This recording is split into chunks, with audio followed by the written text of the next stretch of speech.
Olá, pessoal. Desculpa aí o pequeno atraso, né? Tava agoniado aqui para fazer um negócio.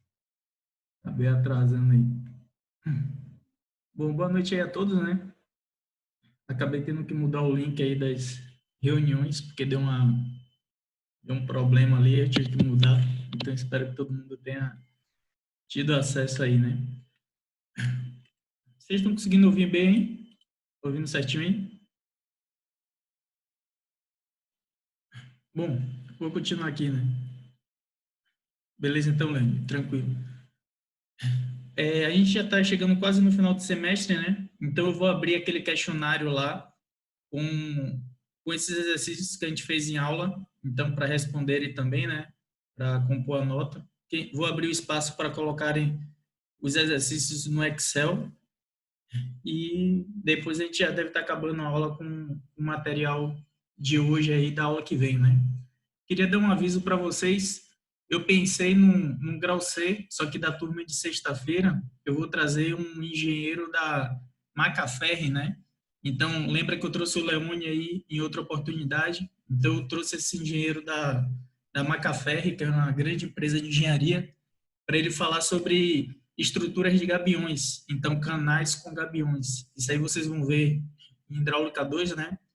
E o cara é realmente muito bom, ele é excepcional, assim, e consegui, assim, buscar ele, né? Então, com esses contatos aí de LinkedIn, eu consegui pegar esse cara para dar essa...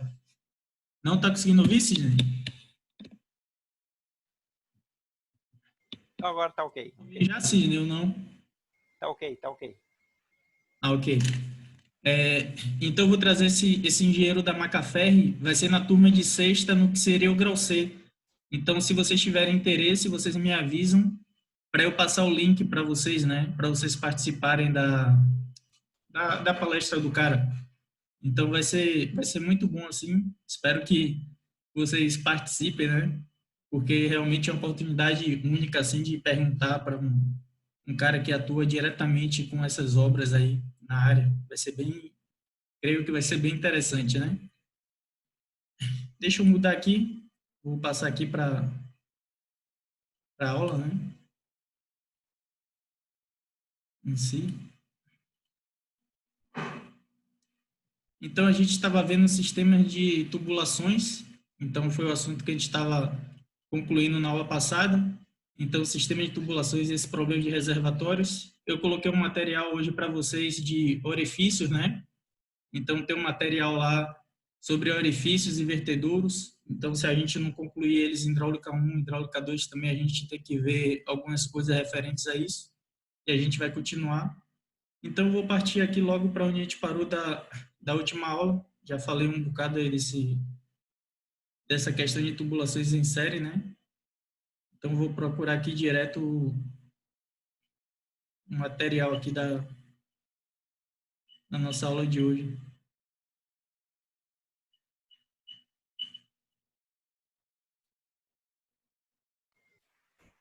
Professor, tô com uma dúvida. Diga, Sidney. Eu não sei se eu não estava ouvindo ali antes. Como é que vai funcionar? Quantas aulas tem? A gente vai fazer uma prova? Como vai Vai ficar? ser o mesmo esquema do semestre passado. Aqueles que eu peço para fazer em Excel. Então, se vocês estiverem fazendo esses exercícios em Excel, aí eu vou abrir um questionário com essas perguntas aí, mais para me ajudar a compor a nota mesmo, né? Ver quem está acompanhando a aula. Então, quem fizer vai ganhar mais. Quem não entregar, aí é bom que eu já desconto uns pontos lá, né? Então, a ideia é eu colocar um questionário daqueles ali com essas questões que a gente viu. Então, basicamente, essas que foram vistas em sala aqui, né? E, e na aula, sem ser essa próxima, né? A outra, eu vou fazer um questionário que eu fiz no grau A e vocês vão responder durante o período da aula. A ideia é um pouco essa, assim. Tá entendido, Sidney? Tá. Sim, tá entendido. Então é o dia 15, né, que vai ser essa. Dia 8 vai ser tipo uma aula de revisão, caso a gente não acabe hoje. Provavelmente a gente não consegue acabar hoje.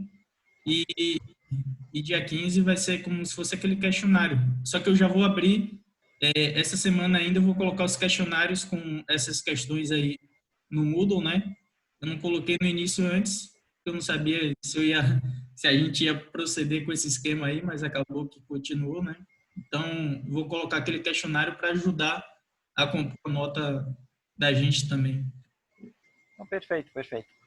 Obrigado. Outro dia lá que o senhor fez a questão, eu acabei ficando lá assistindo e não retornei na aula. Ah, tranquilo. Eu só Depois eu assisti depois ali, mas deu bem certinho. Ah, beleza. Eu só vou retornar aqui para a questão que a gente estava, né? Perfeito. Para continuar aqui.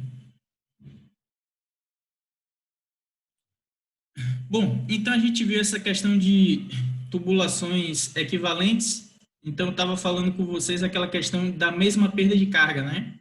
Então, a gente viu lá o início da questão 1. Então, a gente tinha essa questão aí com tubo de 250 milímetros e 360 metros, né?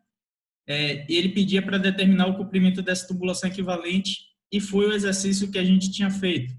Aí eu vou compartilhar aqui com vocês a tela do que a gente tinha feito para a gente continuar a partir daí.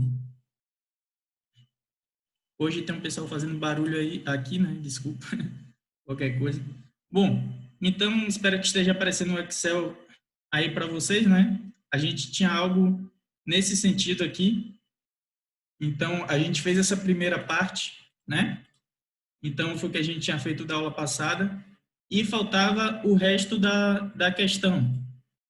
E ele perguntava aqui, supondo agora que essa tubulação de 250 milímetros tem rugosidade de 1 milímetro.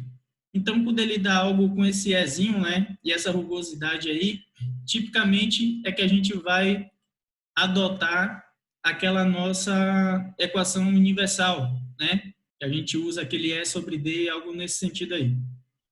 Bom, aqui eu já coloquei os dados para tentar adiantar, não ficar perdendo tempo com essa primeira parte.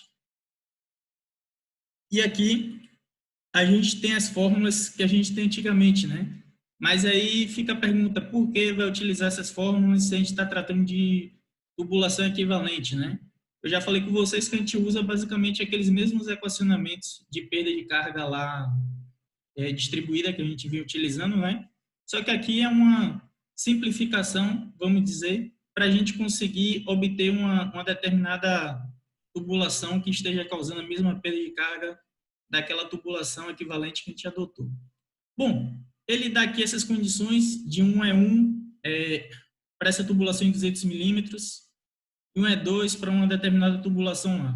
Ele assume que essa vazão é de 74 litros por segundo e ele pede para determinar o comprimento equivalente, né, dessa sua tubulação usando essa equação de Darcy-Weisbach, que é aquela nossa equação universal.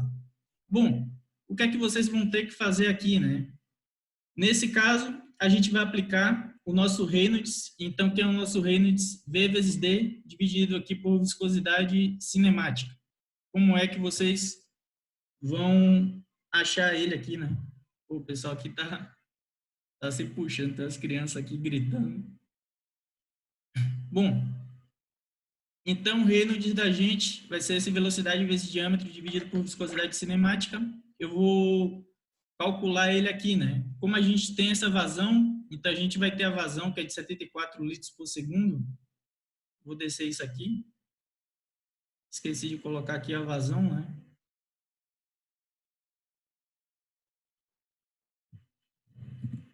Então a vazão em litro por segundo vai ser igual a 74, né? Bom, se a gente tem a vazão 1, que é 74 litros por segundo, e vocês podem obter aqui uma velocidade 1, né? Vamos supor que eu vou botar uma velocidade 1 aqui em metro por segundo.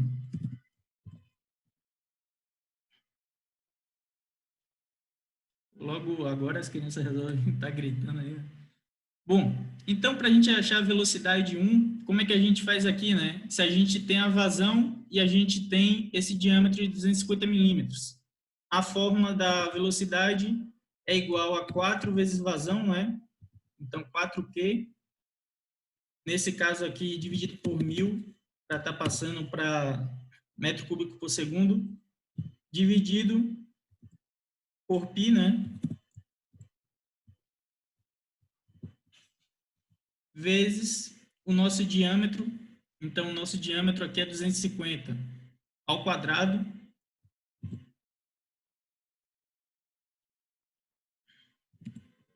Então, pego o diâmetro ali, divido por 1000, né? E eleva ao quadrado. Então, 4Q dividido por π deu ao quadrado. E você tem aqui essa velocidade de 1,51 metros por segundo. O nosso número de Reynolds, então, ele vai ser V vezes o diâmetro, né? Essa fórmula aqui, vezes D, dividido por viscosidade cinemática. Dividido a viscosidade cinemática, um valor constante, né? 1,01 vezes 10 elevado a menos 6. Vou colocar o menos 6 aqui entre parênteses.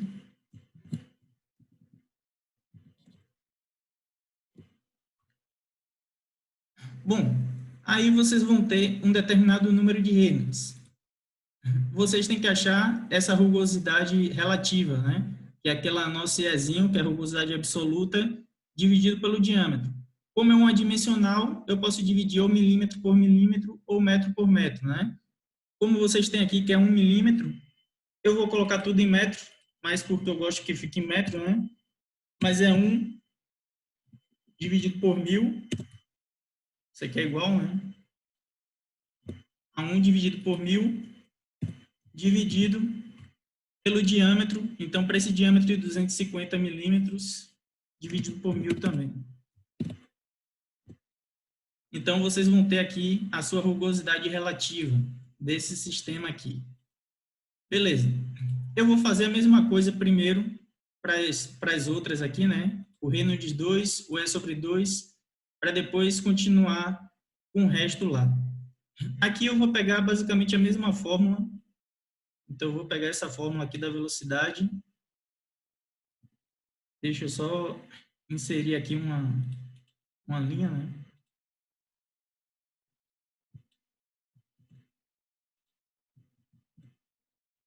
E vou colocar a fórmula da velocidade. A vazão da gente aqui do sistema, ela fica a mesma, né?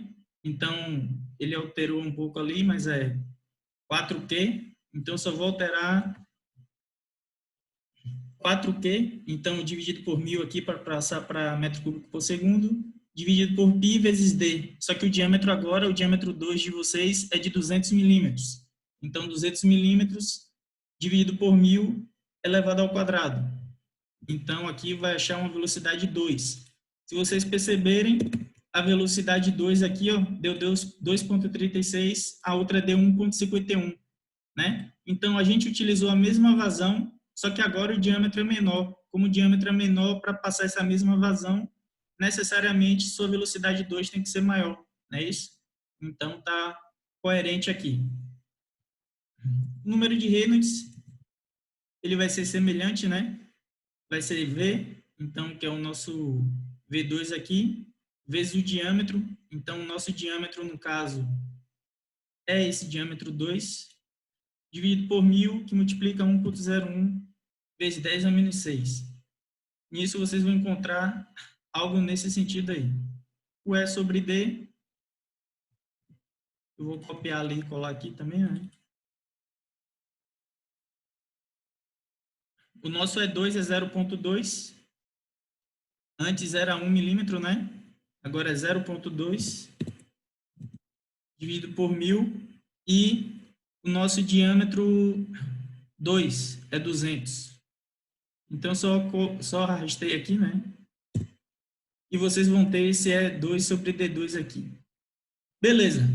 A gente tem aqui esses equacionamentos. Só que a gente tem que dar um jeito de encontrar essa equação aqui, ó. O que a gente precisa encontrar é esse valor aqui, ó, K1 e K2, né? Então, agora a gente vai ver como obtém esse valor de K1 e de K2 do sistema de vocês aí. Então, a fórmula universal, deixa eu ver se eu tenho ela em outro exercício aqui, né?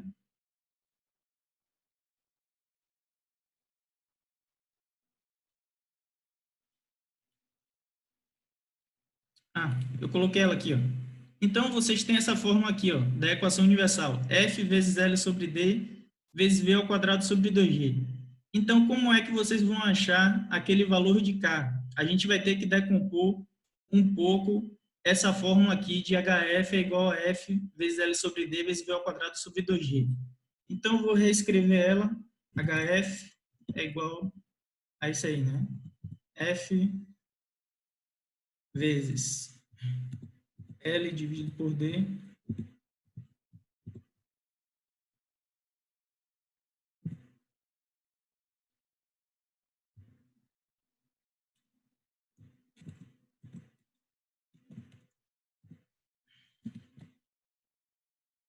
Bom, vocês têm algo nesse sentido aqui. Mas quem é o V de vocês, né? Pela equação da continuidade, Q é igual a A vezes V. A vezes V. Logo, vocês têm que a velocidade é igual a Q dividido por A, né? Então, o que tem que fazer aqui é substituir esse V por Q sobre A. A área de vocês vão ter algo como se fosse isso aqui, F vezes L sobre D. E aqui onde tem Q ao quadrado, você vai substituir por Q dividido por A. Então, ao quadrado dividido por 2G. Bom, quando vocês fizerem essas contas aí, o A, quem é o A de vocês, né? É π vezes D ao quadrado dividido por 4, não é isso? Então, vocês vão ter algo nesse sentido aqui, L dividido por D vezes Q ao quadrado,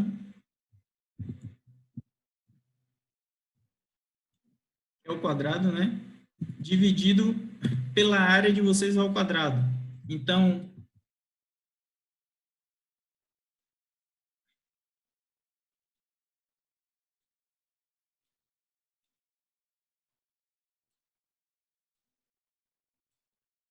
vocês vão ter um π elevado ao quadrado, vai ficar π ao quadrado, não é isso?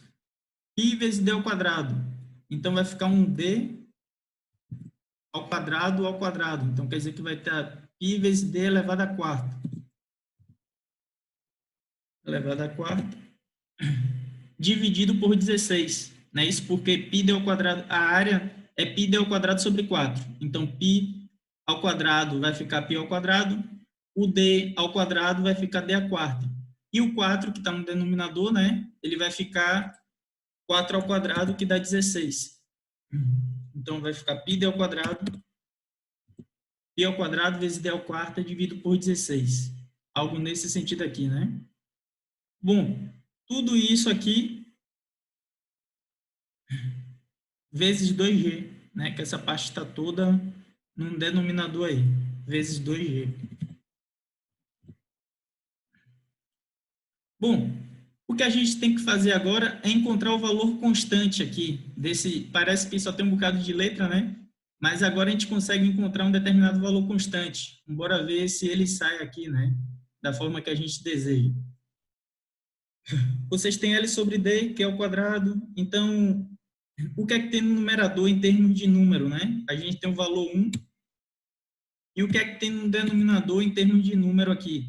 Então, o π ao quadrado, ele está no denominador ali, elevado ao quadrado, né?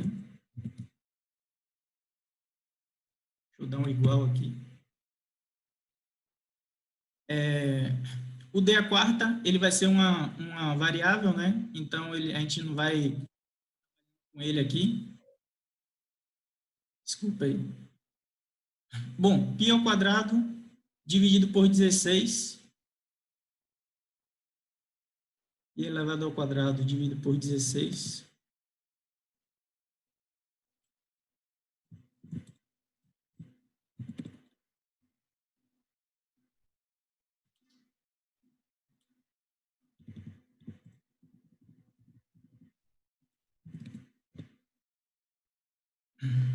Ok.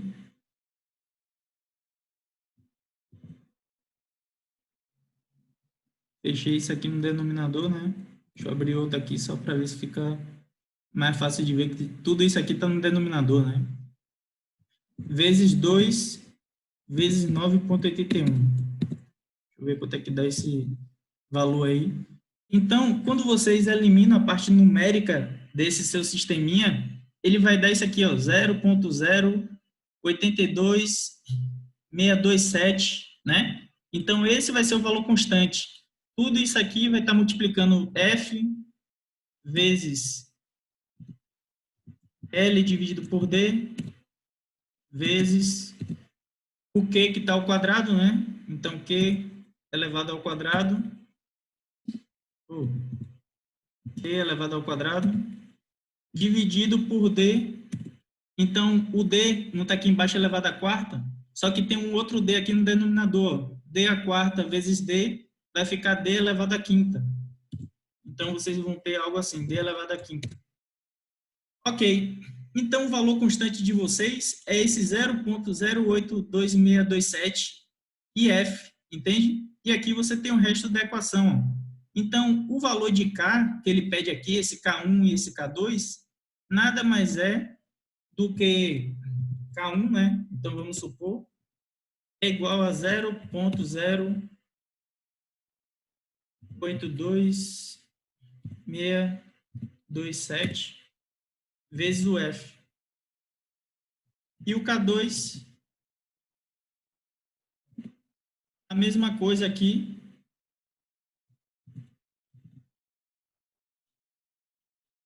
só que um F2, né?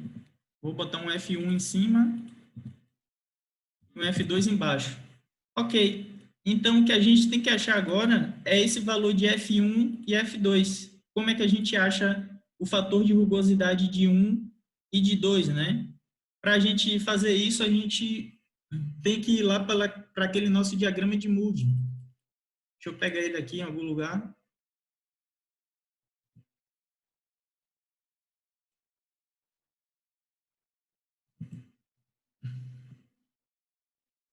Bom, então lembra aí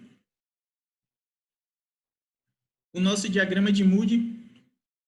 Eu tenho que achar agora o F1 e o F2.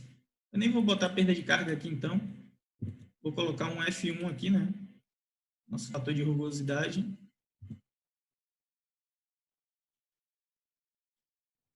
E no de cá vou colocar um F2. Bom, o que a gente tem que achar é esse F1 agora e esse F2 aqui, ó.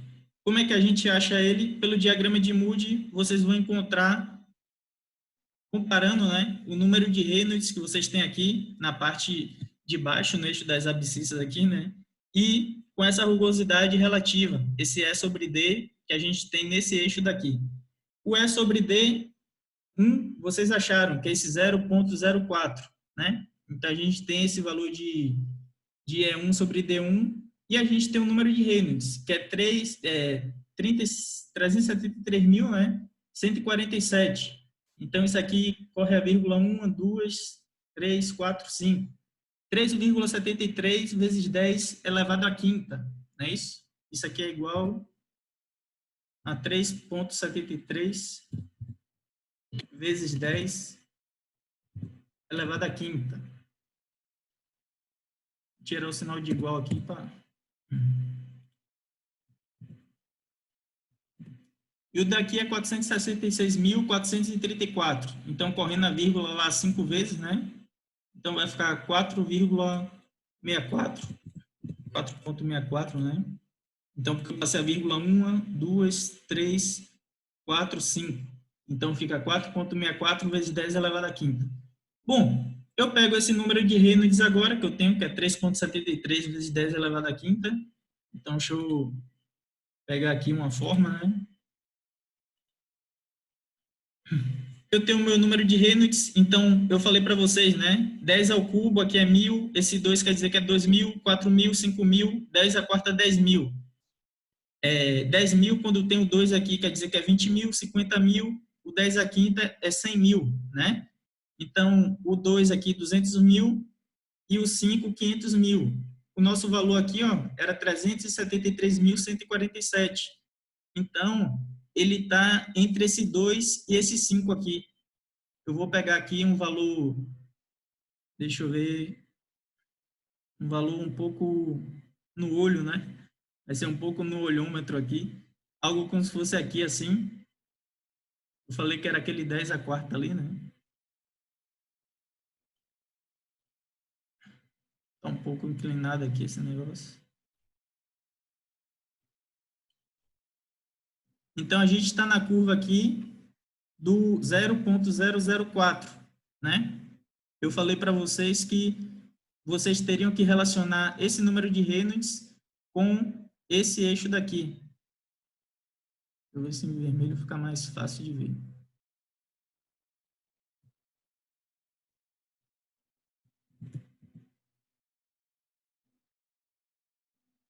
Bom, aqui a gente tem essa linha da gente de 0,04, né? Então, o valor que a gente encontrou foi esse aqui.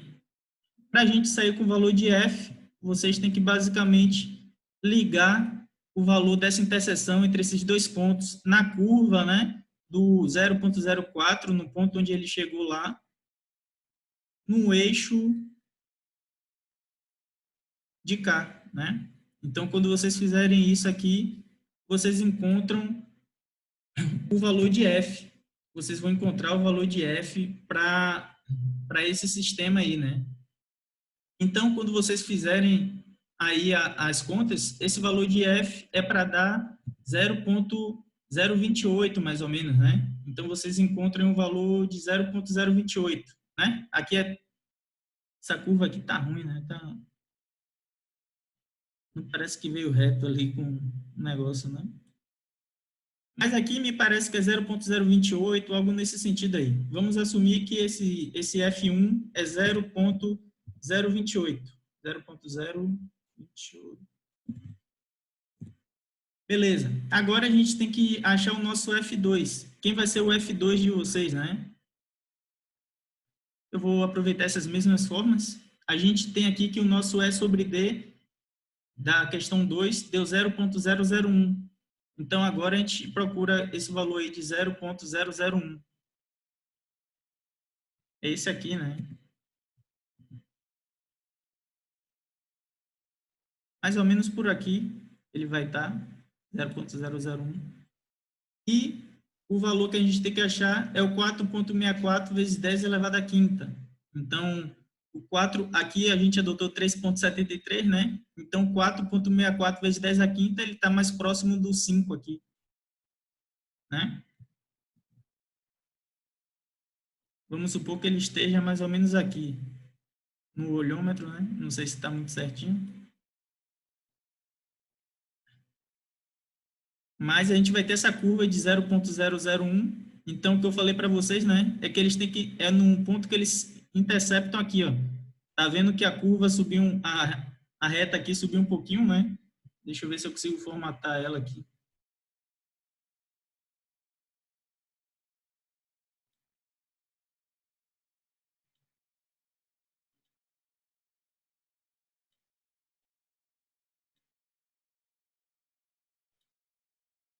Pronto, eu vou botar verde para dizer que é diferente, né, um do outro aqui. Então, esse daqui é a nossa situação 2.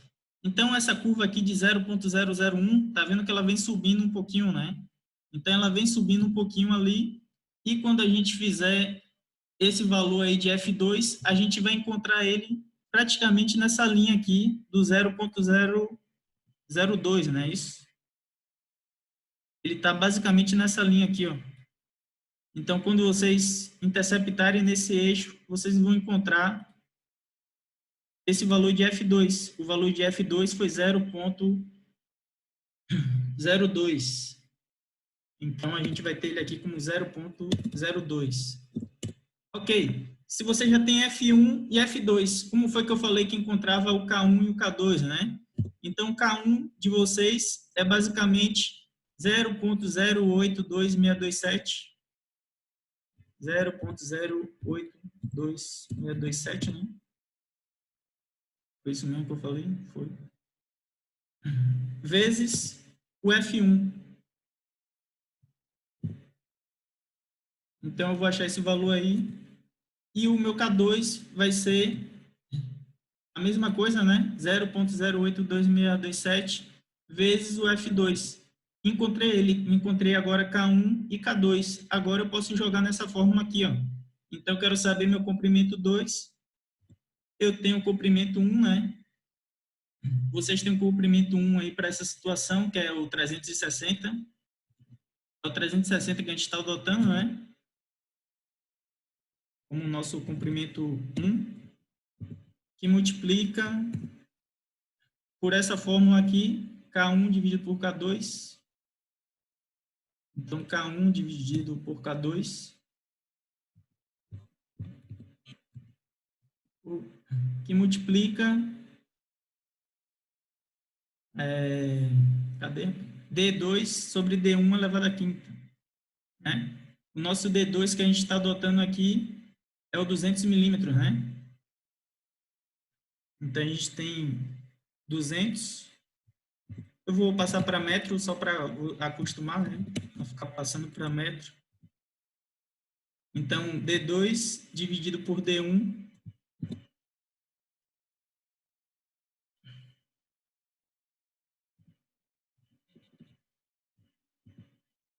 Então, fecha aqui e eleva tudo à quinta. Bom, encontrei esse valor aí de 165. Então, 165 metros, usando essa fórmula, tá vendo? Aqui pela universal. A anterior a gente fez sem considerar essas questões aqui, né? Deixa eu ver como foi que a gente usou a fórmula. Elevado à quinta, a gente fez sem utilizar esses Ks, ó. A gente considerou que era o mesmo K das duas tubulações e assim isso aqui se simplificou, né? E quando a gente fez as contas lá, a gente via que a tubulação que causava a mesma perda de carga teria que ter 118 metros. Nesse caso da gente agora, adotando essas rugosidades que a gente adotou, a tubulação que causa a mesma perda de carga ali do nosso sistema, né? Uma tubulação equivalente, ela vai ter 165 metros. Vocês podem fazer agora com o coeficiente de Hasse-Williams. Aqui vocês vão ter que utilizar a equação de Hasse-Williams ali, né? Então, a gente tem um C1, deixa eu ver, 105. Vocês têm esse valor de 105. Vocês têm o valor de 130. Cadê o D1? A gente tem, né? 250 e 200. Vou copiar eles aqui para adiantar. E a gente precisa achar o L2 igual. Então, a gente tem que achar o nosso L2. Só que agora, utilizando essa equação aqui, ó, de Hasse-Williams, né? Trazer ela para cá. Então, a equação de Hasse-Williams associada a essa questão de tubos equivalentes, né? Então, o L1 continua o 360, o C2, né, que multiplica C2 sobre C1 elevado a 1,85. Então, você tem C2 aqui, C1 elevado a 1,85.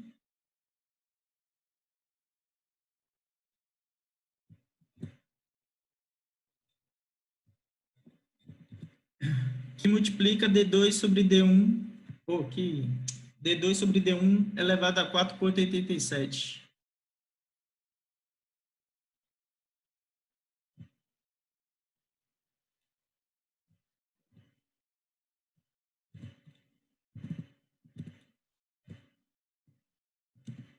Bom, e utilizando essa equação de Hasse-Williams aí, esse valor de 180 metros.